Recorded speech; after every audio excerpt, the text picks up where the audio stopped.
Welcome back, focused learners. Today, we are jumping right into an explainer on a really fascinating address delivered by Peer Sayyid Tanveer Hashmi. He recently spoke to the Bijapur community about the arrival of the Islamic month of Rabiul Awwal. We're going to break down the key themes of his speech and see exactly how he takes his audience on a journey from historical, deep-rooted poetry all the way to highly practical, boots-on-the-ground community service. All right, here's our roadmap for this explainer. 1. The significance of Rabiul Awwal. 2. The message in troubled times. 3. The Prophet's social reforms. 4. Symbols of unity and love. And finally, the Bijapur event schedule. Starting right off with Section 1, Significance of Rabiul Awwal, the spiritual foundation. To really set the tone for this gathering, the address relies heavily on something called Na'at. If you're not familiar, Na'at is Islamic poetry specifically written in praise of the Prophet Muhammad. By using these historical verses right out of the gate, the speaker conveys this incredible sense of reverence. It acts as a powerful emotional anchor for the audience before he even gets into the meat of his arguments. And you can really hear that poetic admiration in this translated quote from Hazrat Hassan, a noted companion of the Prophet. It says, "No eye has seen anyone as beautiful as you. You were created free from any flaw, as if you were created exactly as you wished to be." The speaker uses these specific, beautiful words to highlight the Prophet's perceived perfection, kindling this deeply unified emotional connection among the listeners in Bijapur. Now, here's where the scope of the speech gets absolutely massive. The speaker emphasizes the Quranic view that the Prophet wasn't just sent as a mercy to Muslims, or even just to humanity. No, he was sent as a mercy to all 18,000 worlds in existence. Think about that scale for a second. Framing the month's arrival with that kind of vast, universal lens makes it feel incredibly significant. Moving on to Section 2, Message in Troubled Times, Choosing Love over Hate. So the speaker then shifts gears and impartially points out the current climate of friction we're living in. He notes the unrest happening across the nation, specifically calling out tensions stretching from Kashmir to Kanyakumari, along with broader global conflicts. But what's interesting is how he directly contrasts these tense modern realities with the core teachings of his faith. Basically, he argues that a unified message of peace isn't just nice to have, it is literally more urgent right now than it has ever been. And to combat this widespread unrest, he does something really compelling. He explicitly frames the celebration as an Eid of love. He's urging the community to view this entire month through the lens of actively spreading affection and actively eliminating hatred. It's a massive call to action. He's reframing a religious observance into a direct, practical antidote to today's social and political friction. Let's look at Section 3, the Prophet's social reforms, transforming society. To justify this profound gratitude, the speaker draws a stark contrast. On one side, you have the harsh reality of pre-Islamic Arabia, endless tribal wars, no respect for women, and horrific practices like burying infant daughters alive. On the other side, you have the Prophet's social reforms.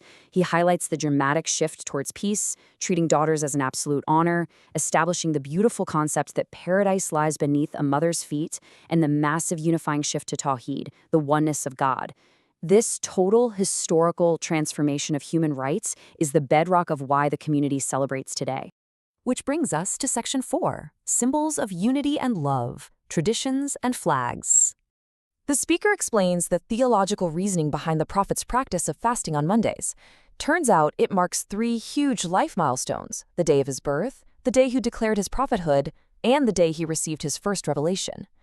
He presents this fasting as a profound act of thankfulness, encouraging the community to emulate it, which beautifully roots their modern celebrations in ancient historical practices. Then, the address recounts this really vivid, striking historical tradition involving the angel Jibril. According to the speaker, right at the Prophet's birth, the angel placed 3 flags across the world, one in the east, one in the west, and one directly upon the roof of the Kaaba. This sweeping imagery is used in the speech as a powerful, unmistakable symbol of global unity and the worldwide impact of his arrival. And here is where history meets the present. The speaker translates those cosmic flags into modern action.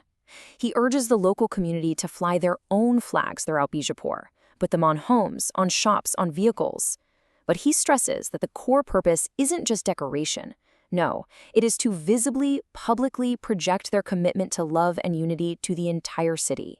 He wants them to signal to everyone that they are, in his exact words, people of love, not hate. All right, our final section, Section 5, Bijapur Community Event Schedule, Faith in Action. So, you might be wondering, how does this actually look on the ground? How exactly is the local Bijapur community putting all these grand teachings into practice this month? Well, this brings us to the most actionable part of our explainer, where we map out the dense list of spoken announcements into a super clear local itinerary. The speech outlined a truly packed local itinerary, and what really stands out is the strong emphasis on civic service.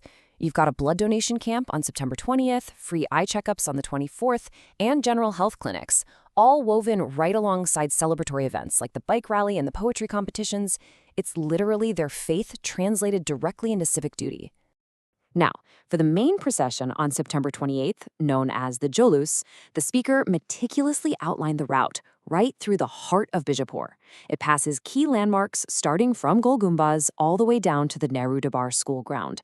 But crucially, he emphasized that people of all backgrounds, specifically including the local Hindu community and its leaders, are wholeheartedly encouraged to join this public display of unity.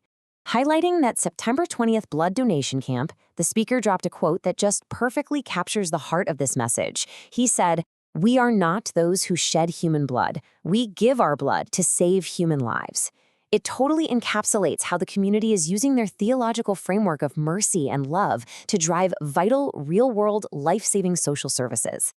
As we wrap up this explainer, I really want to leave you with this thought. We've just seen how seamlessly this community blends deep spiritual devotion and ancient poetry with highly organized modern civic action. So, will this structured approach of combining ancient spiritual gratitude with highly practical community healthcare reshape how we view local religious festivals moving forward?